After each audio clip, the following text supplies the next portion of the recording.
Ministry of Urban Development, Directorate of Urban Local Bodies, Lucknow, and responsible for bringing modern cleaning technologies in place in Uttar Pradesh.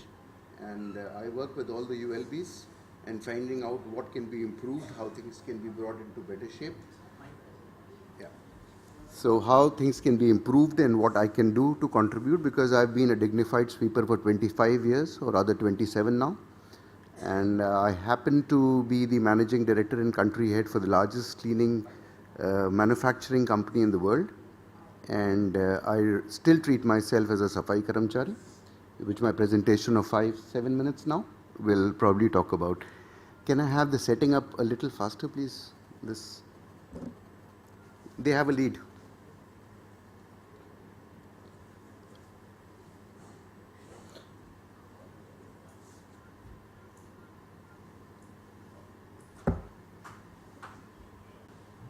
When I was making this slide, my wife was there with me and she started shouting at me, "This is rubbish." Ruchi ji from Tech Mahindra also said, "This is rubbish. Ye possible nahi hai. How can 15 cities in the world be dirty and all from India except for one, which is Kuwait?" So she disagreed with me.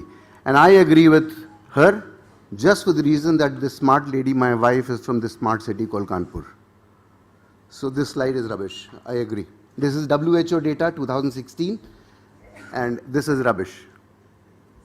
All right. So some of these slides I will skip because of scarcity of time. However, I'm not covering the topic of solid waste management as such, but I'm talking about a very important integral part of solid waste management, which is cleaning. So we definitely care for the nature. We care for all the aspects of the nature, be it all are listed here. ये सारे तत्व यहाँ पर हैं जिनके लिए हम स्वच्छता की बात करते हैं और ये तत्व के लिए ही हम काम करते हैं. जितनी भी क्लीनिंग जो जिस सरफेस की या जिस चीज़ की हम क्लीनिंग करते हैं, या तो वो डस्ट होती है या डर्ट होती है. जो चीज़ हवा में उड़ रही होती है या एयरबॉर्न होती है उसको हम डस्ट कहते हैं, और जो सरफेस पे स्टिक हो जाती है उसको डर्ट कहते हैं. तो दोनों के लिए अलग अलग टेक्निक्स होती है जिसके लिए हम क्लीनिंग करते हैं, चाहे वो रोड की क्लीनिंग हो, चाहे बिल्डिंग से क्लीनिंग हो. सुशील जी ने तो पूरी स्टडी करी हुई है दिल्ली मेट्रो से लेकर लखनऊ मेट्रो तक, मैकेनाइज क्लीनिंग इन मेट्रो स्टेशन, जिसका रिफ्लेक्शन दिखता है कि किस तरह से अगर हम राइट टेक्निक्स राइट वेज के साथ क्लीनिंग करें तो रिफ्लेक्शन चाहे वो शहर का हो और चाहे वो किसी प्रॉपर्टी का हो, बहुत अच्छा हो सकता है. Unfortunately direct relation of cleaning health के साथ है. इसका जो अपीयरेंस वैल्यू है वो उतनी इम्पॉर्टेंट नहीं है, बट जो हेल्थ की वैल्यू है वो ज़्यादा इम्पॉर्टेंट है. बिकॉज ये डस्ट बहुत हार्ड होती है, अनडिफाइंड स्ट्रक्चर होता है इसका, और सारे 5-6 बीमारियों को एक साथ लेके आती है, जो रेस्पिरेटरी भी हो सकते हैं, मस्कुलर भी हो सकते हैं, किसी भी टाइप की ये डिजीज़ होती हैं. सो जब ये डर्ट स्टकअप होती है सरफेस पे तो इसके अलग ट्रीटमेंट्स होते हैं, जिसके बहुत डिटेल में शायद अभी नहीं बोलना ठीक होगा क्योंकि इसमें समय लगेगा. बट जो मेन मुद्दा है उस पर हमें शायद थोड़ा सा ध्यान देना चाहिए, और ये ज़रूरी अब हो गया है. जब हम स्मार्ट सिटीज़ की बात कर रहे हैं तब शायद इस कल्चर को हमें थोड़ा चेंज करना पड़ेगा. जो आदमी या महिला झाड़ू लगाती है, जिसकी एफिशिएंसी कहा जाता है 5000 स्क्वायर मीटर से 6000 स्क्वायर मीटर एक दिन की होती है, बट बीमारियां 7 या 8 लेके कम से कम 7 या 8 साल कम हमसे इनकी ज़िंदगी होती है. तो इनके लिए क्या किया जाए जिसके लिए इनकी ज़िंदगी बढ़े, वातावरण अच्छा हो, इनकी हेल्थ ठीक हो, रेजिडेंट्स के लिए वेलफेयर हो, और जो ट्रैवलर्स, जैसे हम आज बात कर रहे थे कि कानपुर सिटी में टूरिज़्म को अट्रैक्ट करो, तो उनके लिए क्लीनिंग आई थिंक बहुत इम्पॉर्टेंट एस्पेक्ट है. थोड़ा सा इसको मॉडर्नाइज़ करना होगा, थोड़ा सा इसको मैकेनाइज करना होगा, और रिज़ल्ट उसका ये होगा जो बहुत साल पहले कहा जाता था कि भाई अगर ये यांत्रिकरण हो गया तो इससे अनएम्प्लॉयमेंट हो जाएगा. वो सच नहीं है. इसके आंकड़े हैं. हमने पूरी एक स्टडी की है उत्तर प्रदेश की कि कितने हमारे पास सफाई कर्मचारी हैं, कितना उन पे व्यय होता है. अगर हम बेटर सिस्टम्स को इनकॉर्पोरेट करेंगे तो व्यय कितना होगा और कमी कितनी होगी. अनएम्प्लॉयमेंट, सरप्राइजिंगली कोई अनएम्प्लॉयमेंट नहीं होने वाला है. बचत होने वाली है अगर हम यांत्रिकरण करेंगे. तो ये एक दृश्य है जिसमें इस आदमी के लिए हम ध्यान देना चाहिए जो झाड़ू लगा के सुबह से रात तक अपने परिवार को पालता है.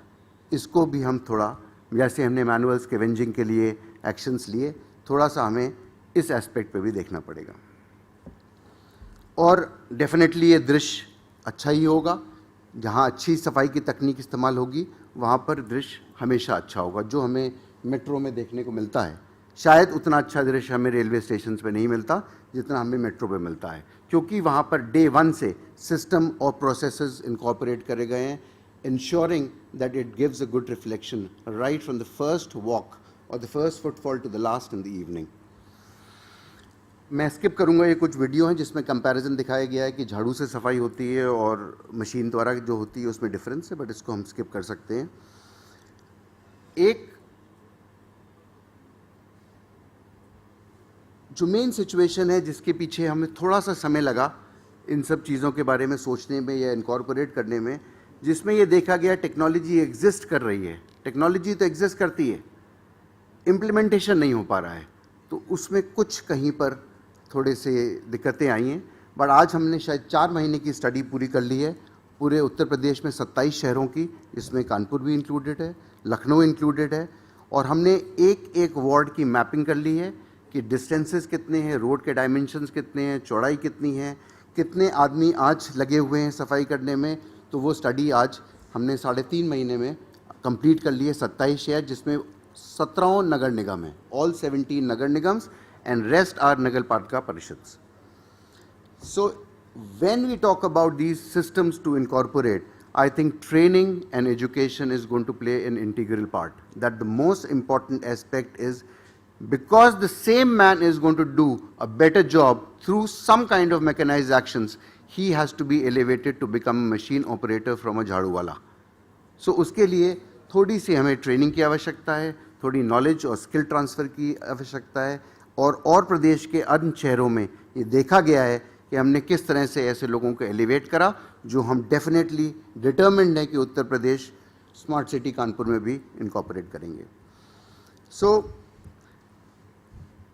ये वो स्टडी का पूरा पैटर्न था जिस पे हमने ये स्टडी प्लान की थी कि 27 सिटीज़ को अगर हम मॉडर्नाइज और मैकेनाइज क्लीन करें तो उसमें किस तरह से हम क्या क्या सिस्टम्स को इनकॉर्पोरेट करेंगे।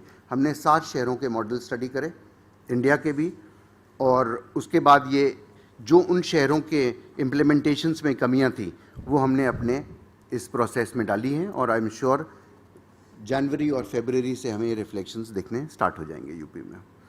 तो ये पूरे प्रोसेसेस हैं, मैं बहुत डिटेल में नहीं इसमें जा रहा हूँ, बट ये पूरे प्रोसेसेस और सिस्टम इनकॉर्पोरेशंस हैं कि किस तरह से इस सिस्टम को इनकॉर्पोरेट करें, टाइमिंग्स क्या होने चाहिए, सफाई के प्रोसेस क्या होना चाहिए, इक्विपमेंट क्या होना चाहिए, और इसकी मॉनिटरिंग टेक्नोलॉजी क्या होनी चाहिए। All GIS everything is going to be monitored digitally, and there will be a monitoring system which will give exact data of how things are started in the morning and what is the reflection in the evening. So I think that's enough. Thank you so much, and any questions you can always get in connect with me. Thank you.